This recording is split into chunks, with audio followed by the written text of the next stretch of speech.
রাধে রাধে, কেমন আছেন সবাই? আমি তো অনেক ভালো আছি। বিঙ্গো ব্লকে সবার ওয়েলকাম। আর আমার চ্যানেলটার নাম হচ্ছে সুচিত্রা।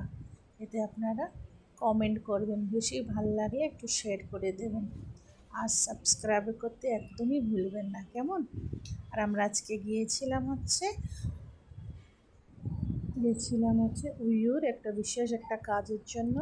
তো ওখানে দুপুর হয়ে গেছে, দুপুর হয়ে যাওয়ার পরে ওখান থেকে তো বাড়িটা অনেকই দূর, একটা 40-50 কিলোমিটার দূর। তো ওখানে আমরা খাওয়া দাওয়া করেছি। ওখানে নিয়েছিলাম আমি ভেজ। আমি বাইরে গেলে বেশিরভাগ আমি ভেজটাই খাই, কেননা আমাকে আন্ডা ভেজ ভীষণ ভালো লাগে। দেখলে ছিল ডাল, সজনের তরকারি, একটা টমেটোর চাটনি, সাম্বার, চারু, আর দই দিয়ে একটা চাটনি, আর ছিল ভেন্ডি ভাজি আর পাঁপড়, আর দই ছিল, আর মিষ্টি সিমই ছিল। তা হ্যাভি খেতে, অনেকটা ভালো, ঘি দিয়ে দিয়েছিল। আপনারা